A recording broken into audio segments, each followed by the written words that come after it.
ಈಗಾಗಲೇ ಗಮನಿಸ್ತಾ ಇದ್ವಿ ಅಭಿಷೇಕ್ ಅವರು ಕೂಡ ಜಮ್ಮು ಕಾಶ್ಮೀರದಿಂದನೇ ಕ್ಷಣದ ಅಪ್ಡೇಟ್ಸ್ ಅನ್ನು ಕೊಡ್ತಾ ಇದ್ರು. ಸಾಕಷ್ಟು ಅನಲೈಸ್ ಕೂಡ ಮಾಡ್ತಾ ಇದ್ರು. ಏನಾಗ್ತಾ ಇದೆ, ಏನಾಗಬಹುದು, ಮುಂದೆ ಏನು, ಭಾರತೀಯ ಸೇನೆ ಇದಕ್ಕೆ ಯಾವ ರೀತಿಯಾಗಿ ಪ್ರತ್ಯುತ್ತರ ಕೊಡಬಹುದು, ಪ್ರತಿಯೊಂದು ಮಾಹಿತಿಯನ್ನು ಕೂಡ ಹಂಚಿಕೊಳ್ತಾ ಇದೆ.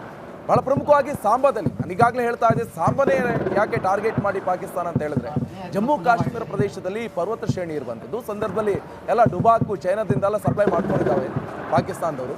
ಜಾಸ್ತಿ ಏನು ಹಾರಲ್ಲ, ಒಂದು 50 ಕಿಲೋಮೀಟ್ರು ಆ ಥರ ಎಲ್ಲ ಇದ್ದರೆ, ಈ ಸಾಂಬಾ ಇಲ್ಲೆಲ್ಲ ಗಡಿ ಪ್ರದೇಶ ಏನಂತ ಹೇಳಿ ಸ್ವಲ್ಪ ಸಮತಟ್ಟಾಗಿದೆ, ಅಲ್ಲಿಂದ ಹಾರಿಸಿದ್ರೆ ಒಂದು 50 ಮೀಟರ್ ಜಾಸ್ತಿ ಹಾರಬಹುದು. ಈ ಕಾರಣದಿಂದ ಈ ರಾಜಸ್ಥಾನ, ಪಂಜಾಬು ಈ ಭಾಗದಲ್ಲಿ ಸಾಕಷ್ಟು ಇವರು ಉಪಟಳ ಜಾಸ್ತಿ ಆಗ್ತಾ ಇದೆ. ಜಮ್ಮು ಕಾಶ್ಮೀರದಲ್ಲೂ ಕೂಡ ಈಗ ಶುರು ಹಂಚ್ಕೊಂಡ್ರು. ಸೊ ಅಲ್ಲೆಲ್ಲವೂ ಕೂಡ ಈಗಾಗಲೇ ಜಮ್ಮು ಅಲ್ಲಿ ಪ್ರದೇಶದಲ್ಲೂ ಕೂಡ ಈಗಾಗಲೇ ಬ್ಲ್ಯಾಕ್ಔಟ್ ಕೂಡ ಘೋಷಣೆ ಮಾಡಲಾಗಿದೆ. ಬಂಕರ್ ಒಳಗೆ ಇರಬೇಕು ಅಂತ ಹೇಳಿದ್ರು. ಬಟ್ ಇಲ್ಲೊಂದು ಬಹಳ ಪ್ರಮುಖವಾಗಿ ಗಮನಿಸಬೇಕಾದಂಥ ವಿಚಾರ ಅಂತ ಹೇಳಿದ್ರೆ, ಪ್ರಧಾನಿ ನರೇಂದ್ರ ಮೋದಿ ಅವರು ಭಾಷಣ ಮಾಡಿದ್ರು. 8 ಗಂಟೆಗೆ ಬಂದು ಭಾಷಣ ಮಾಡಿದ್ರು, ಶುರು ಹಂಚ್ಕೊಂಡು ಆಯಿತು.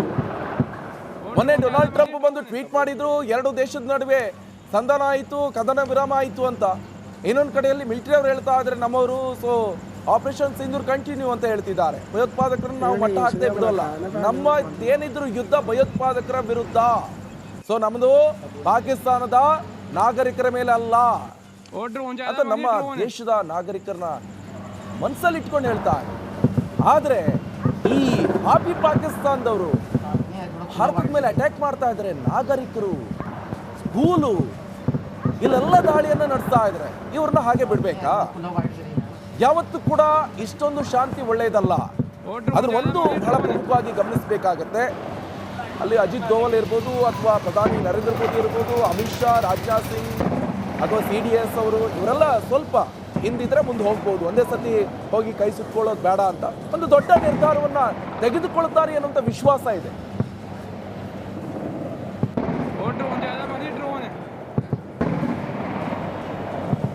ಈಗಾಗಲೇ ಗಮನಿಸ್ತಾ ಇದ್ವಿ ಅಭಿಷೇಕ್ ಅವರು ಕೂಡ ಜಮ್ಮು ಕಾಶ್ಮೀರದಿಂದನೇ ಕ್ಷಣದ ಅಪ್ಡೇಟ್ಸ್ ಅನ್ನು ಕೊಡ್ತಾ ಇದ್ರು. ಸಾಕಷ್ಟು ಅನಲೈಸ್ ಕೂಡ ಮಾಡ್ತಾ ಇದ್ರು. ಏನಾಗ್ತಾ ಇದೆ, ಏನಾಗಬಹುದು, ಮುಂದೆ ಏನು, ಭಾರತೀಯ ಸೇನೆ ಇದಕ್ಕೆ ಯಾವ ರೀತಿಯಾಗಿ ಪ್ರತ್ಯುತ್ತರ ಕೊಡಬಹುದು, ಪ್ರತಿಯೊಂದು ಮಾಹಿತಿಯನ್ನು ಕೂಡ ಹಂಚಿಕೊಳ್ತಾ ಇದೆ.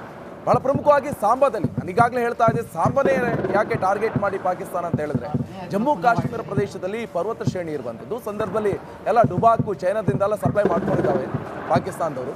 ಜಾಸ್ತಿ ಏನು ಹಾರಲ್ಲ, ಒಂದು 50 ಕಿಲೋಮೀಟ್ರು ಆ ಥರ ಎಲ್ಲ ಇದ್ದರೆ, ಈ ಸಾಂಬಾ ಇಲ್ಲೆಲ್ಲ ಗಡಿ ಪ್ರದೇಶ ಏನಂತ ಹೇಳಿ ಸ್ವಲ್ಪ ಸಮತಟ್ಟಾಗಿದೆ, ಅಲ್ಲಿಂದ ಹಾರಿಸಿದ್ರೆ ಒಂದು 50 ಮೀಟರ್ ಜಾಸ್ತಿ ಹಾರಬಹುದು. ಈ ಕಾರಣದಿಂದ ಈ ರಾಜಸ್ಥಾನ, ಪಂಜಾಬು ಈ ಭಾಗದಲ್ಲಿ ಸಾಕಷ್ಟು ಇವರು ಉಪಟಳ ಜಾಸ್ತಿ ಆಗ್ತಾ ಇದೆ. ಜಮ್ಮು ಕಾಶ್ಮೀರದಲ್ಲೂ ಕೂಡ ಈಗ ಶುರು ಹಂಚ್ಕೊಂಡ್ರು. ಸೊ ಅಲ್ಲೆಲ್ಲವೂ ಕೂಡ ಈಗಾಗಲೇ ಜಮ್ಮು ಅಲ್ಲಿ ಪ್ರದೇಶದಲ್ಲೂ ಕೂಡ ಈಗಾಗಲೇ ಬ್ಲ್ಯಾಕ್ಔಟ್ ಕೂಡ ಘೋಷಣೆ ಮಾಡಲಾಗಿದೆ. ಬಂಕರ್ ಒಳಗೆ ಇರಬೇಕು ಅಂತ ಹೇಳಿದ್ರು. ಬಟ್ ಇಲ್ಲೊಂದು ಬಹಳ ಪ್ರಮುಖವಾಗಿ ಗಮನಿಸಬೇಕಾದಂಥ ವಿಚಾರ ಅಂತ ಹೇಳಿದ್ರೆ, ಪ್ರಧಾನಿ ನರೇಂದ್ರ ಮೋದಿ ಅವರು ಭಾಷಣ ಮಾಡಿದ್ರು. 8 ಗಂಟೆಗೆ ಬಂದು ಭಾಷಣ ಮಾಡಿದ್ರು, ಶುರು ಹಂಚ್ಕೊಂಡು ಆಯಿತು. ಮೊನ್ನೆ ಡೊನಾಲ್ಡ್ ಟ್ರಂಪ್ ಬಂದು ಟ್ವೀಟ್ ಮಾಡಿದ್ರು, ಎರಡು ದೇಶದ ನಡುವೆ ಸಂಧಾನ ಆಯಿತು, ಕದನ ವಿರಾಮ ಆಯಿತು ಅಂತ. ಇನ್ನೊಂದು ಕಡೆಯಲ್ಲಿ ಮಿಲಿಟರಿ ಅವರು ಹೇಳ್ತಾ ಇದ್ರೆ ನಮ್ಮವರು ಸೊ ಆಪರೇಷನ್ ಸಿಂಧೂರ್ ಕಂಟಿನ್ಯೂ ಅಂತ ಹೇಳ್ತಿದ್ದಾರೆ. ಭಯೋತ್ಪಾದಕರನ್ನು ನಾವು ಮಟ್ಟ ಹಾಕದೆ ಬಿಡೋಲ್ಲ, ನಮ್ಮ ಏನಿದ್ರು ಯುದ್ಧ ಭಯೋತ್ಪಾದಕರ ವಿರುದ್ಧ.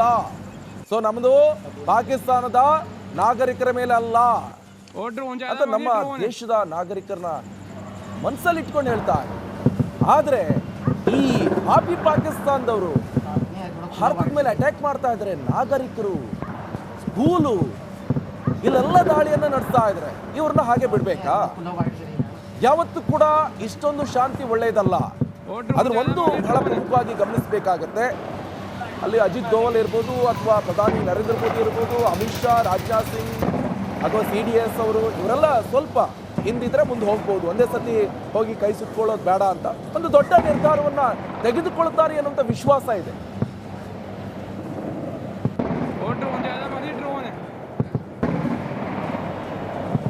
ಈಗಾಗಲೇ ಗಮನಿಸ್ತಾ ಇದ್ವಿ ಅಭಿಷೇಕ್ ಅವರು ಕೂಡ ಜಮ್ಮು ಕಾಶ್ಮೀರದಿಂದನೇ ಕ್ಷಣದ ಅಪ್ಡೇಟ್ಸ್ ಅನ್ನು ಕೊಡ್ತಾ ಇದ್ರು. ಸಾಕಷ್ಟು ಅನಲೈಸ್ ಕೂಡ ಮಾಡ್ತಾ ಇದ್ರು. ಏನಾಗ್ತಾ ಇದೆ, ಏನಾಗಬಹುದು, ಮುಂದೆ ಏನು, ಭಾರತೀಯ ಸೇನೆ ಇದಕ್ಕೆ ಯಾವ ರೀತಿಯಾಗಿ ಪ್ರತ್ಯುತ್ತರ ಕೊಡಬಹುದು, ಪ್ರತಿಯೊಂದು ಮಾಹಿತಿಯನ್ನು ಕೂಡ ಹಂಚಿಕೊಳ್ತಾ ಇದೆ. ಬಹಳ ಪ್ರಮುಖವಾಗಿ ಸಾಂಬಾದಲ್ಲಿ ನಾನು ಈಗಾಗಲೇ ಹೇಳ್ತಾ ಇದ್ದೆ, ಸಾಂಬಾನೇ ಯಾಕೆ ಟಾರ್ಗೆಟ್ ಮಾಡಿ ಪಾಕಿಸ್ತಾನ ಅಂತ ಹೇಳಿದ್ರೆ, ಜಮ್ಮು ಕಾಶ್ಮೀರ ಪ್ರದೇಶದಲ್ಲಿ ಪರ್ವತ ಶ್ರೇಣಿ ಇರುವಂಥದ್ದು ಸಂದರ್ಭದಲ್ಲಿ ಎಲ್ಲ ಡುಬಾಕು ಚೈನಾದಿಂದೆಲ್ಲ ಸಪ್ಲೈ ಮಾಡ್ಕೊಂಡಿದ್ದಾವೆ ಪಾಕಿಸ್ತಾನದವರು. ಜಾಸ್ತಿ ಏನು ಹಾರಲ್ಲ, ಒಂದು 50 ಕಿಲೋಮೀಟ್ರು ಆ ಥರ ಎಲ್ಲ ಇದ್ದರೆ, ಈ ಸಾಂಬಾ ಇಲ್ಲೆಲ್ಲ ಗಡಿ ಪ್ರದೇಶ ಏನಂತ ಹೇಳಿ ಸ್ವಲ್ಪ ಸಮತಟ್ಟಾಗಿದೆ, ಅಲ್ಲಿಂದ ಹಾರಿಸಿದ್ರೆ ಒಂದು 50 ಮೀಟರ್ ಜಾಸ್ತಿ ಹಾರಬಹುದು. ಈ ಕಾರಣದಿಂದ ಈ ರಾಜಸ್ಥಾನ, ಪಂಜಾಬ್ ಈ ಭಾಗದಲ್ಲಿ ಸಾಕಷ್ಟು ಇವರು ಉಪಟಳ ಜಾಸ್ತಿ ಆಗ್ತಾ ಇದೆ. ಜಮ್ಮು ಕಾಶ್ಮೀರದಲ್ಲೂ ಕೂಡ ಈಗ ಶುರು ಹಂಚ್ಕೊಂಡ್ರು. ಸೊ ಅಲ್ಲೆಲ್ಲವೂ ಕೂಡ ಈಗಾಗಲೇ ಜಮ್ಮು ಅಲ್ಲಿ ಪ್ರದೇಶದಲ್ಲೂ ಕೂಡ ಈಗಾಗಲೇ ಬ್ಲ್ಯಾಕ್ಔಟ್ ಕೂಡ ಘೋಷಣೆ ಮಾಡಲಾಗಿದೆ.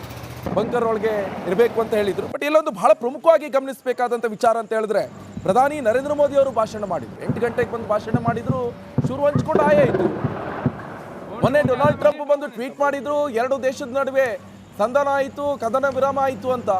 ಇನ್ನೊಂದು ಕಡೆಯಲ್ಲಿ ಮಿಲಿಟರಿ ಅವರು ಹೇಳ್ತಾ ಇದ್ದಾರೆ ನಮ್ಮವರು, ಸೊ ಆಪರೇಷನ್ ಸಿಂಧೂರ್ ಕಂಟಿನ್ಯೂ ಅಂತ ಹೇಳ್ತಿದ್ದಾರೆ. ಭಯೋತ್ಪಾದಕರನ್ನು ನಾವು ಮಟ್ಟ ಹಾಕದೆ ಬಿಡೋಲ್ಲ, ನಮ್ಮ ಏನಿದ್ರು ಯುದ್ಧ ಭಯೋತ್ಪಾದಕರ ವಿರುದ್ಧ. ಸೊ ನಮ್ಮದು ಪಾಕಿಸ್ತಾನದ ನಾಗರಿಕರ ಮೇಲೆ ಅಲ್ಲ ಅಂತ ನಮ್ಮ ದೇಶದ ನಾಗರಿಕರನ್ನ ಮನಸ್ಸಲ್ಲಿ ಇಟ್ಕೊಂಡು ಹೇಳ್ತಾರೆ. ಆದರೆ ಈ ಪಾಪಿ ಪಾಕಿಸ್ತಾನದವರು ಭಾರತದ ಮೇಲೆ ಅಟ್ಯಾಕ್ ಮಾಡ್ತಾ ಇದ್ದಾರೆ. ನಾಗರಿಕರು, ಸ್ಕೂಲು, ಇಲ್ಲೆಲ್ಲ ದಾಳಿಯನ್ನ ನಡೆಸ್ತಾ ಇದ್ದಾರೆ. ಇವ್ರನ್ನ ಹಾಗೆ ಬಿಡ್ಬೇಕಾ? ಯಾವತ್ತೂ ಕೂಡ ಇಷ್ಟೊಂದು ಶಾಂತಿ ಒಳ್ಳೆಯದಲ್ಲ. ಅದ್ರ ಒಂದು ಬಹಳ ಪ್ರಮುಖವಾಗಿ ಗಮನಿಸಬೇಕಾಗತ್ತೆ. ಅಲ್ಲಿ ಅಜಿತ್ ದೋವಲ್ ಇರ್ಬೋದು, ಅಥವಾ ಪ್ರಧಾನಿ ನರೇಂದ್ರ ಮೋದಿ ಇರ್ಬೋದು, ಅಮಿತ್ ಶಾ, ರಾಜನಾಥ್ ಸಿಂಗ್ ಅಥವಾ CDS ಅವರು, ಇವರೆಲ್ಲ ಸ್ವಲ್ಪ ಹಿಂದಿದ್ರೆ ಮುಂದೆ ಹೋಗ್ಬೋದು. ಒಂದೇ ಸತಿ ಹೋಗಿ ಕೈ ಸುತ್ಕೊಳ್ಳೋದು ಬೇಡ ಅಂತ ಒಂದು ದೊಡ್ಡ ನಿರ್ಧಾರವನ್ನ ತೆಗೆದುಕೊಳ್ತಾರೆ ಅನ್ನುವಂಥ ವಿಶ್ವಾಸ ಇದೆ.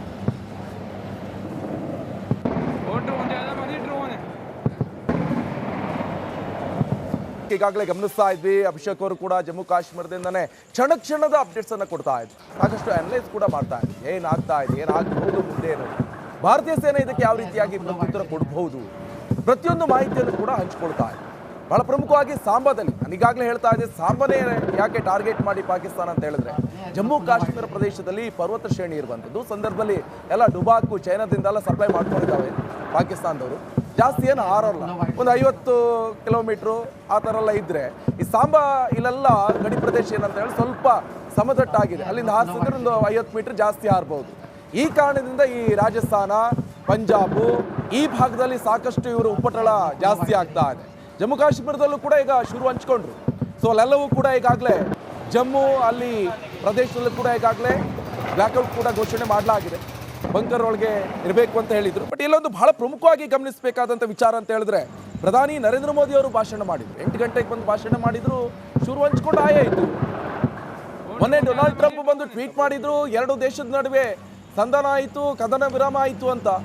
ಇನ್ನೊಂದು ಕಡೆಯಲ್ಲಿ ಮಿಲಿಟರಿ ಅವರು ಹೇಳ್ತಾ ಇದ್ದಾರೆ ನಮ್ಮವರು, ಸೊ ಆಪರೇಷನ್ ಸಿಂಧೂರ್ ಕಂಟಿನ್ಯೂ ಅಂತ ಹೇಳ್ತಿದ್ದಾರೆ. ಭಯೋತ್ಪಾದಕರನ್ನು ನಾವು ಮಟ್ಟ ಹಾಕದೆ ಬಿಡೋಲ್ಲ, ನಮ್ಮ ಏನಿದ್ರು ಯುದ್ಧ ಭಯೋತ್ಪಾದಕರ ವಿರುದ್ಧ.